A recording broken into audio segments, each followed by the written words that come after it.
In this lesson, I'm just going to go through a bunch of different types of problems we could solve now that we know the trig ratios. So, going back to area of a triangle, if we're given an isosceles triangle, we can break it into two right triangles. So now this side is 9, and this angle gets broken into two 20-degree angles. So to find the area, we need the height. We're going to do base, that's an 18, base times height divided by 2. So now we just need to figure out what the height is by setting up a trig equation. If I know 20 degrees, 9 is the opposite, and h would be the adjacent, because this side is the hypotenuse. So opposite adjacent would be tangent. So I do tangent of 20 equals opposite over adjacent. And now to get the height, I just switch places. So h would be, let's see, 9 over tan of 20 would be 24.7. Whoops. 24.7. So now I'm going to plug that in for the height here. So on my calculator, I can just say I'm going to do this times 18 and then divide by 2 to get the area. So about 223 to the nearest whole centimeter, about 222.5. I hate rounding that up, but directions say nearest whole centimeter, so we would do 223 square centimeters. Okay, another one. Find the area of the rectangle. So of course, the rectangle, we just need base times height, but we don't know these. This is the hypotenuse. These are right angles. So I can use sine of 32 because h is the opposite. Hypotenuse is 14. So I can solve this by doing 14 sine 32. So 14 sine 32 is 7.4. About 7.4. Now I need the base. So base, I can use cosine of 32 because cosine is adjacent over hypotenuse. So this is the opposite. This is the adjacent. So now I can just do 14 cosine 32 to get b. So 14.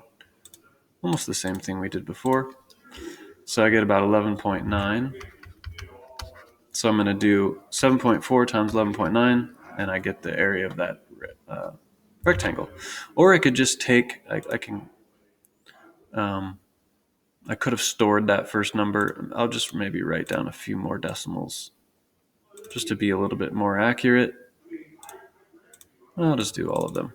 And then times my previous answer. So I get 88.08. And it says to the nearest whole foot, so I would actually just do 88. And then in that case, if you're just rounding to the nearest whole number, I could do 7.4 times 11.9. And see, I would still get the same thing to the nearest whole number. Okay, another one. Now, this is kind of similar to the first one, only we want this angle. So if I break this into an isosceles triangle, this side would be 5. And we want this angle.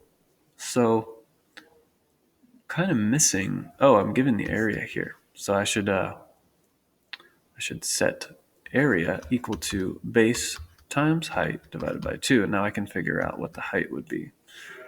So this would cancel into a 5. Then I divide both sides by 5. So I get 8 is the height. So I'll plug that in there.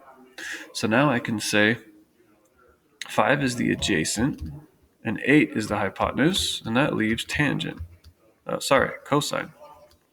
Cosine ka is adjacent hypotenuse. So cosine of x equals adjacent over hypotenuse. And now I just use cosine inverse. Show you what that looks like. Second cosine, and then type in 5 over 8, and I get about 51 degrees. All right, do I have another one on here? Yeah, so word problems. If you see something like this, an airplane's climbing at an angle of 11 degrees. So if we draw the ground and the airplane's climbing, it's going like this. So that's called the angle of elevation. Okay, now I'm going to set up a right triangle here. Let's say find the ground distance, so we'll call that d. Altitude of 400, so let's say like right here, the plane is like right here. So the altitude of the plane would be 400 feet. So I just have to set up a picture here and then figure out, okay, this is the opposite side, this is the adjacent, this is the hypotenuse, right? So now I do opposite adjacent would be tangent.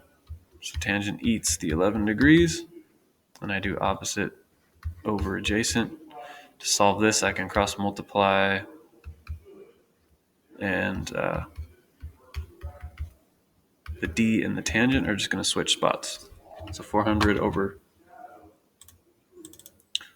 tan 11 would be 22,916 if I round up. 22,916 feet. Wow, that is a long distance that it had to cover in that amount of time. Okay. Oh, you know why? That seemed wrong, right? Because if it was only an altitude of 400, how could it have gone that far? And you see, what did I do wrong here? I just did tangent of 1, but I want tangent of 11. Okay, that makes a bit more sense. 2058. So sometimes these problems you can kind of use your intuition. If you get a number that seems wrong, like way too big or way too small, go back and check. Also, why I encourage you to write down everything you're doing, because if you just wrote your answer, it's wrong, and I have no idea what you did. And all I did wrong was I forgot one of those ones. So, all right. I think that's the last one. Thanks for watching. Hope that helps.